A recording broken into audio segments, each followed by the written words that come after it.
আসসালামু আলাইকুম, আমি নাইম দক্ষিণ কোরিয়া থেকে সবাইকে স্বাগত জানাচ্ছি আমার ইউটিউব চ্যানেল নাইম ইলিটুতে। যদি ভালো লাগে তাহলে সাবস্ক্রাইব, আর যদি ভালো না লাগে দেখতে থাকুন, দেখতে দেখতে ভালো লাগা ভালোবাসা হয়ে যাবে ইনশাল্লাহ।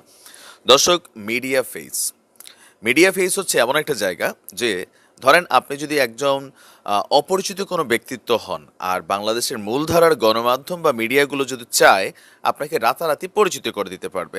আর এর কিছু বেশ মাধ্যম আছে, বিশেষ করে আমরা যারা টক শোতে দেখি।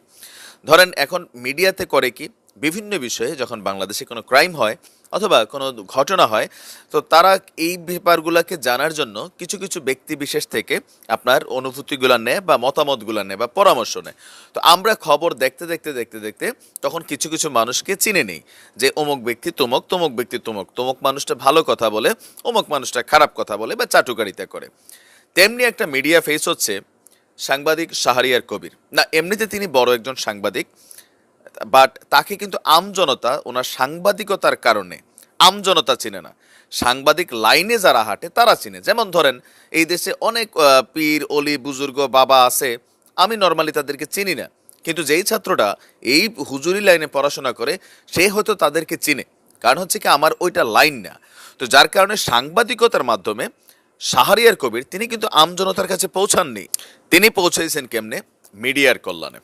মিডিয়া প্রত্যেকটা অনুষ্ঠানে তাকে ডাকে, তার থেকে তার পরামর্শ বা বিভিন্ন বিষয়ের উপরে তার মন্তব্য জানতে চায়। আর বেশিরভাগ সময় যেসব বিষয়ে ওনার মন্তব্য জানতে চায় সেটা হচ্ছে যে ইসলাম রিলেটেড বা ইসলামের কোনো ঘটনা বা মাদ্রাসা মসজিদ বা এই ধরনের বিষয়গুলো থেকে ওনার আসলে অনুভূতিটা জানতে চায়। যার কারণে বিভিন্ন সময় ওনার বক্তব্যগুলা অ্যান্টি ইসলামিক অবস্থানে যাওয়ার কারণে ধর্মপ্রাণ মানুষ অনেকে আছেন বুঝা, অনেকে আছেন না বুঝেও কিন্তু তাকে অপছন্দ করেন।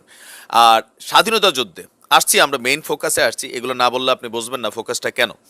স্বাধীনতা যুদ্ধে ওনার অবস্থান নিয়ে বাংলাদেশের একজন সর্বপর্যায়ের একদম খুব বড় পর্যায়ের একজন মুক্তিযোদ্ধা বঙ্গবীর কাদের সিদ্দিকী, বঙ্গবন্ধুর খুব খাস সৈনিক, তিনিও কিন্তু বলেছেন ওনার মুক্তিযুদ্ধে আসলে কোনো অবস্থান নেই। এছাড়া ওনার সম্পর্কে ৭১-এর ঘাতক দালাল নির্মূল কমিটির সাবেক যে আহ্বায়ক মোস্তরি শফি সম্ভবত ওনার নাম, তিনিও কিন্তু বলেছেন যে ৭১-এর সময় শাহরিয়ার কবির আসলে মুক্তিযুদ্ধ করেন নাই। এখন এই ইস্যুটা বিভিন্ন সময় যখন শাহরিয়ার কবির সম্পর্কে আলোচনায় আসে তখন ঘায়েল করার জন্য আমরা সবাই মিলেই আসলে বিভিন্ন সময় এই বিষয়টা ইউজ করি। হ্যাঁ, ইসলামিক দৃষ্টিভঙ্গিতে কারো নাম বিকৃতি করা জায়েজ না, এটা কিন্তু মাস্ট বি। কাউকে গালি দেওয়াও জায়েজ না, এটা ভালো মুসলমানের কাজ হইতে পারে না। কিন্তু আসলে আমরা এতটা ভালো মুসলমান না, আমরা ব্লুটুথ মুসলমান। এখন এই শাহরিয়ার কবিরকে নিয়ে সাপোর্টিং করার জন্য এক শ্রেণীর মানুষ সবসময় খুব কাজ করে। গোলাম মাওলা রনি ভাই কয়েকদিন আগে তার একটা ইউটিউব চ্যানেলে চেঞ্জ টিভি যে .com একটা তাদের ইউটিউব চ্যানেল আছে, সেইখানে ওনার একটা বক্তব্যে এনায়েত আব্বাসী এবং এই শাহরিয়ার কবিরের একটা টক শোকে নিয়ে তিনি তার একটা বক্তব্য দিয়েছিলেন। এরপরে সেটা নিয়ে সোশ্যাল মিডিয়াতে যারা যার যার মতো করে সবাই সেখানে মতামত দিয়েছে, অনেকে আছে গালাগালি করছে। এটা কখনো উচিত না, আপনি আপনার মন্তব্য গঠনমূলকভাবে লিখতে পারতেন।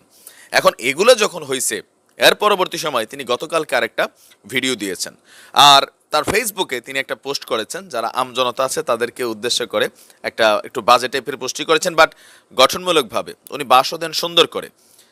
এখন নতুন করে তিনি যে বক্তব্যটা আনছেন যে শাহরিয়ার কবিরকে মুরগি কবির বলা, আসলে কোরআনের কোথাও কোনো মাওলানা দেখাইতে পারবে কিনা? না, কোনো মাওলানা এটা কিন্তু দেখানোর সুযোগ নেই।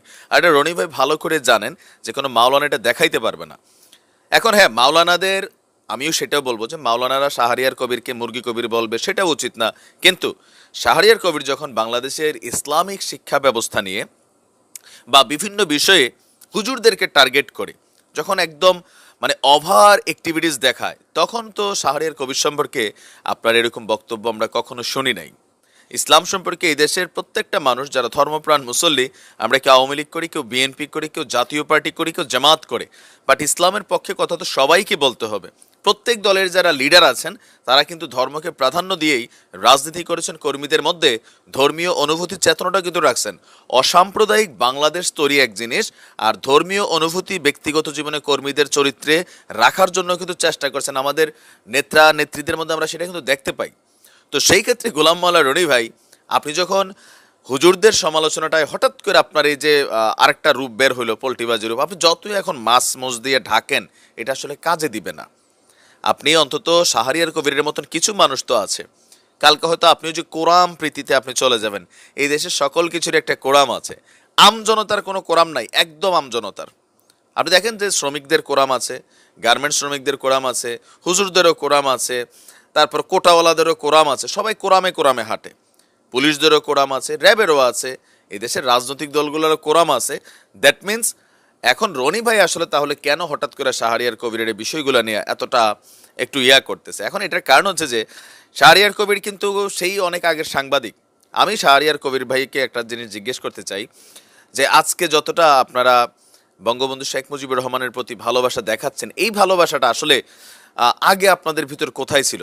আজকে দল ক্ষমতায় সেই কারণে একটা বড় পোস্টে বসে গেছেন মুক্তিযুদ্ধের চেতনার বিষয়গুলোকে সামনে রেখে। অবশ্যই আপনারা মুক্তিযুদ্ধের সপক্ষে শক্তি নিশ্চয়ই, কিন্তু তারপরেও মাননীয় প্রধানমন্ত্রী সুরে সুর মিলিয়ে আমিও বলতে চাই আজকে এত শুভাকাঙ্ক্ষী, কালকে আমি লিখিত বলে যাই, আমার এই ভিডিওটা রেকর্ডেড থাকবে। যদি কোনো কারণে আওয়ামী লীগ সরকার ফল্ট করে, আপনি শাহরিয়ার কবির সহ অসংখ্য মানুষ আছেন যারা আজকে আপনাদের আগের ক্যারেক্টারগুলো কিছুটা তো আমাদের মাথায় আছে। কোথায় ছিলেন আপনারা? আমরা ছিলাম নৈযোগে, আপনাদের হাতে কলম ছিল, বঙ্গবন্ধুর মৃত্যু নিয়ে লেখার মতন আপনাদের সাহসও ছিল জিয়াউর রহমানের সরকারের আমলে। কেন হয় নাই? ভয় পাইছেন না? সত্য প্রকাশ তো করতে হবে। আমরা করতেছি না? আমরা তো করতেছি। আমরা ছাত্রলীগ যখন করছি তখন বিএনপি জামায়াতের আমলেই করছি, রাজপথে মাইরও খাইছি, আমরা ভয় পাই নাই তখন। তো আপনারা কালকে যদি এই সরকার ফল্ট করে, তাহলে আপনাদের এই ভালোবাসাটা থাকবে তো? যদি থাকে আলহামদুলিল্লাহ, দলের প্রতি অরিজিনাল ভালোবাসা আমাদের আছে, আমরা থাকবো, কারণ আমরা এখান থেকে প্রাপ্তির কোনো কিছু আশা করি না। আর গোলাম মাল্লা রনি ভাইরে বলি, এগুলা কইরা আমার মনে হয় না যে আপনি যেটা চাচ্ছেন, আপনি তো আওয়ামী লীগ, আমরাও আওয়ামী লীগ, তো আমরা কিন্তু বুঝি আপনার ব্লুটুথ চিন্তা ভাবনাগুলো। মনে হয় না যে খুব বেশি আপনার জন্য কাজে দিবে। নেত্রী আপনার মতন দাগাবাজ যারা আছে তাদেরকে কিন্তু চিনে। পোল্টিবাজদের কাছে কিন্তু, পোল্টিবাজরা কিন্তু আওয়ামী লীগের ঢোকার সুযোগ নেই, সেটা আপনি মাথায় রেখা সামনের দিকে বক্তব্য দিয়েন। কারণ আপনি যত কিছুই করেন, আপনি যে ক্ষমতার জন্য, চেয়ারের জন্য রাজনীতি করেন, হুজুরদের উদ্দেশ্যে আমরা এটা বলবো যে আপনাদের ওয়াজ মাহফিলে আপনারা এই বিষয়গুলো কিন্তু একটু মাথায় রাখবেন। কাউকে অপমানমূলক কথাবার্তা বলা একজন হুজুরের পক্ষে কিন্তু শোভনীয় না। আল্লাহ রাসূলের অনেকে গালি দিয়েছে, আল্লাহ রাসূল কিন্তু বিনিময়ে কাউকে গালি দেয় নাই, এটা ইসলামের আদর্শ, সেটা আপনাদেরকেও মাথায় রাখতে হবে। আমজনতা যেই কাজটা করে আপনি এই কাজটা করতে পারেন না, কারণ আমজনতার আপনার মধ্যে ইমানি চারিত্রিক অনেক পার্থক্য আছে, এই কারণে আপনি বলেন, আমজনতা শোনে। সেটাও খেয়াল রাখতে হবে যে কারো নাম বিকৃতি বা কাউকে গালাগালি করা এটা নিশ্চয়ই ইসলামে জায়েজ নাই, শতভাগই জায়েজ নাই। এমনিতে ওনার সম্পর্কে সমালোচনা করেন, কিন্তু ওই যে আমজনতার বলতে পারে, আপনি বলেন না, আপনি বললে হয় কি যে গোলাম মাওলা রনিরা কথা বলার সুযোগ পায়, আমরা কথা বলার সুযোগ পাই, যেটা আপনাদের অন্যায় সেটাও আমরা বলবো। আপনারা ওই স্টেজে ওইটা কারো নাম বিকৃত কইরা কাফের মুরতাদ ফতুয়া আপনি দিতে পারেন না। এখানে অনেক কিছু বিষয় আছে। তো যাই হোক, সবাই সবাইকে পারস্পরিক সম্মান এবং শ্রদ্ধাবোধ দিয়েই উচিত কথাটা বলতে হবে, এটাই হচ্ছে বড় কথা। আসসালামু আলাইকুম রহমতুল্লাহ বারকাতুহু।